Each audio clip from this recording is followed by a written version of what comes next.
Hi, I'm Mari Silvey here with Light Reading, and today I'm talking to Lawless with Rygan Corporation. How are you? Good.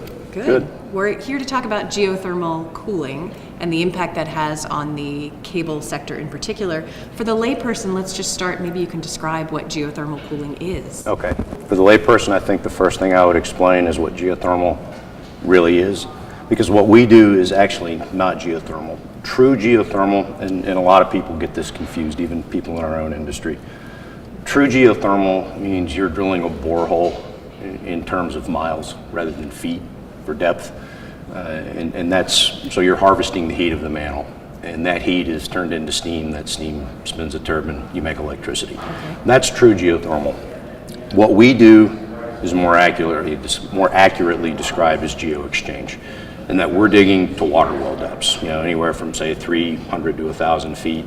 There's a submersible pump in the bottom of that well, or we have a closed piping system that's going down into that borehole, and we're using the temperature differential that the Earth offers. For instance, where this interview is taking place, just outside of Philadelphia, our formation temperature here is about 55 degrees Fahrenheit year-round. So we're going to be using water as our heat transfer medium rather than air, and we're going to be communicating with an environment that's 55 degrees rather than say something that's 0 degrees in the middle of January or 100 degrees in the middle of July. So relatively consistent. Relatively consistent. That's not going to change. As a matter of fact, it's the only sustainable type energy that it's not dependent on the weather. The formation is going to be 55 degrees here, whether the sun shines or the wind blows. It's going to remain constant. And so when we can exchange heat with that environment rather than the harsher air temperatures, we're going to use less energy to maintain that 72-degree environment, whether that's in our home, our building, or in our data center. Okay, so explain how that impacts then cable operators, how that's implemented from a data center perspective, and then also how that specifically impacts costs, and so much of the cable costs come down to cooling equipment. Well, let's make the assumption that you're a carrier. You've got a lot of hardware, servers, blades, whatever you want to refer to them as. They produce a lot of heat, which means they need a lot of cooling, right?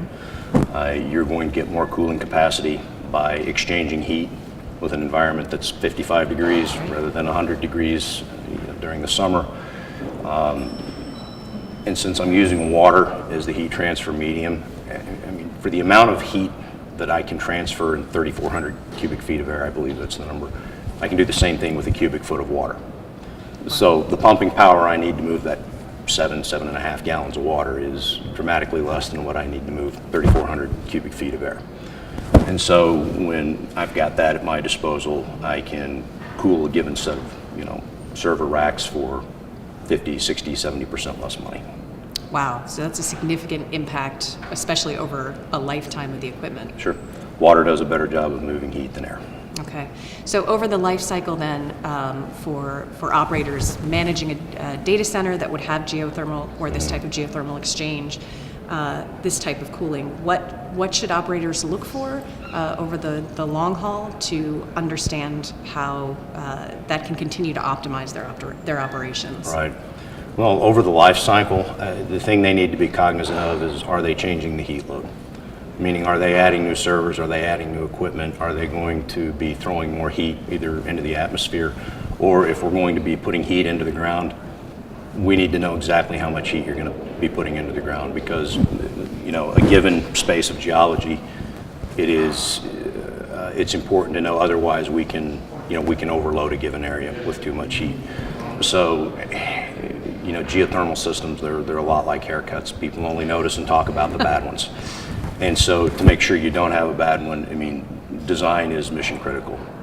If you do your design properly at the outset, meaning you know exactly how much heat you want to reject, you work with a good engineer that can reconcile that with the proper ground heat exchange system, reconcile that with the type of formation, because formations vary from state to state, sometimes block to block. Right. So know what you're drilling into, know how much heat you want to get rid of, do your design homework up front, and that'll save you a lot of headaches in the future.